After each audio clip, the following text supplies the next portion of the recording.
Hello అండి, నేను మీ తేజుని. Welcome back to my channel. ఇవాళ మనం ఈ వీడియోలో గుత్తి వంకాయ మసాలా కూరని సింపుల్గా అలానే టేస్టీగా ఎలా తయారు చేయాలో చూపించబోతున్నాను. అలానే దానికంటే ముందు గుత్తి వంకాయ రెసిపీస్ ఎవరెవరికి ఇష్టమో కామెంట్ సెక్షన్లో కామెంట్ చేయండి. ముందుగా మనం తాజాగా ఉన్న ఒక 1 kg గుత్తి వంకాయల్ని నీట్గా క్లీన్ చేసుకొని పక్కన పెట్టుకోవాలి. అలానే ఇప్పుడు మనం గుత్తి వంకాయలకి కావాల్సిన మసాలాని ఎలా తయారు చేయాలో చూసేద్దాం. అందుకోసం మనం ముందుగా ఒక రోల్ తీసుకొని అందులో అరచెక్క ఎండు కొబ్బరి ముక్కలు, అలానే గుప్పెడు అల్లం ముక్కలు, ఒక పెద్ద వెల్లుల్లిపాయ యొక్క పొట్టు తీసేసిన గర్భాలు, అలానే ఒక 8 నుంచి 10 జీడిపప్పులు, ఒక 1/2 టీ స్పూన్ పసుపు, 2 టేబుల్ స్పూన్ల కారం, 1.5 టేబుల్ స్పూన్ ఉప్పుని యాడ్ చేసుకొని మెత్తగా దంచుకోవాలి. ఒకవేళ మేము రోట్లో దంచుకోలేను అనుకునే వాళ్ళు మిక్సీలో కూడా వేసుకోవచ్చండి. ఇందులో మనం జీడిపప్పుల్ని వేసాం కాబట్టి రుచి చాలా బాగుంటుందండి. ఇలా మనం మెత్తగా అయ్యేదాకా దంచుకొని పక్కన పెట్టుకోవాలండి. ఇప్పుడు ఇక్కడ చూపించే విధంగా ఈ వంకాయల్ని 4 భాగాలుగా కట్ చేసుకొని ఒక చిటికెడంత ఉప్పుని తీసుకొని ఒక్కొక్క భాగానికి ఉప్పు పట్టించుకోండి. ఇలా ఉప్పుని పట్టించడం వల్ల కసమైపోయిద్ది అనుకునే వాళ్ళు ఉప్పు నీళ్ళల్లో నానబెట్టుకోండి ఒక 10 నిమిషాల దాకా. కానీ ఇలా ఉప్పు పట్టించడం వల్ల కసమైతే అయిపోదండి, ఎందుకంటే మనం మసాలాలో ఉప్పుని తక్కువే వేసుకుంటాం కదా. ఇప్పుడు మనం ఇందాక రోట్లో దంచుకున్న మసాలాలోకి పొడి మసాలాని యాడ్ చేసేసుకొని మొత్తం కలిసేలాగా మిక్స్ చేసేసుకోండి. పొడి మసాలా అంటే ఏం లేదండి, ధనియాలు, చెక్క, లవంగాలు, ఇలాచి, అలానే గసగసాలు,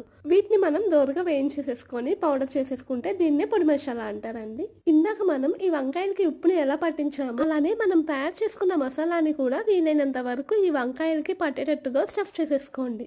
ఇలా స్టఫ్ చేసేసుకున్న తర్వాత ఈ వంకాయలన్నిటిని ఒక బౌల్లో వేసి పక్కన పెట్టేసుకోండి. ఇప్పుడు మనం మీడియం సైజులో ఉన్న 3 ఉల్లిపాయలు తీసుకొని చిన్న చిన్న ముక్కలుగా కట్ చేసేసుకొని పక్కన పెట్టేసుకోండి. అలానే ఇప్పుడు మనం 2 మీడియం సైజులో ఉన్న పచ్చిమిర్చిని తీసుకొని మధ్యలో ఘాటు పెట్టుకొని పక్కన పెట్టుకోండి. ఇప్పుడు మనం స్టవ్ ఆన్ చేసుకొని స్టవ్ మీద ఒక కడాయి పెట్టుకొని అందులో 7 నుంచి 8 టేబుల్ స్పూన్ల ఆయిల్ వేసుకొని ఆయిల్ హీట్ అయిన తర్వాత 2 ఎండుమిరపకాయలు వేసుకొని అవి కొంచెం వేగిన తర్వాత ఉల్లిపాయలు, పచ్చిమిరపకాయలు వేసి కొంచెం పచ్చివాసన పోయేదాకా వేగనివ్వండి. అలా వేగిన తర్వాత గుప్పెడు కరివేపాకు వేసి కూడా కొంచెం పచ్చివాసన పోయేదాకా వేగనివ్వండి.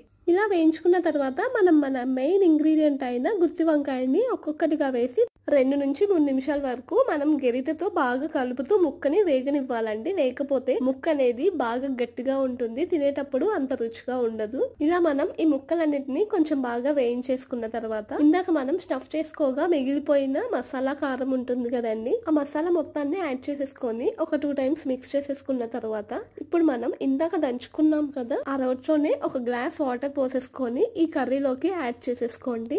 ఇలా యాడ్ చేసేసుకున్న తర్వాత మొత్తం కలిసేలాగా ఒకసారి మిక్స్ చేసేసుకోండి కర్రీని మొత్తం. ఇలా మిక్స్ చేసుకున్న తర్వాత ఒక 2 నిమిషాలు మగ్గనివ్వండి.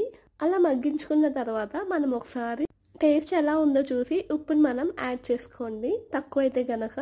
అలానే ఇప్పుడు మనం ఒక 10 నుంచి 15 నిమిషాలు మూత పెట్టుకొని సిమ్లో పెట్టి మగ్గించుకోవాలండి.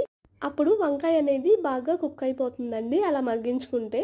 ఇప్పుడు మనం మూత తీసి చూసినప్పుడు ఆయిల్ అనేది పైకి తేలుతూ ఉంటుంది. ఈ ఆయిల్ అనేది ఇలాగ పైకి తేలినప్పుడు మనం ఇంకా స్టవ్ ఆఫ్ చేసుకొని సర్వింగ్ బౌల్లో తీసుకొని సర్వ్ చేసుకోవడమే.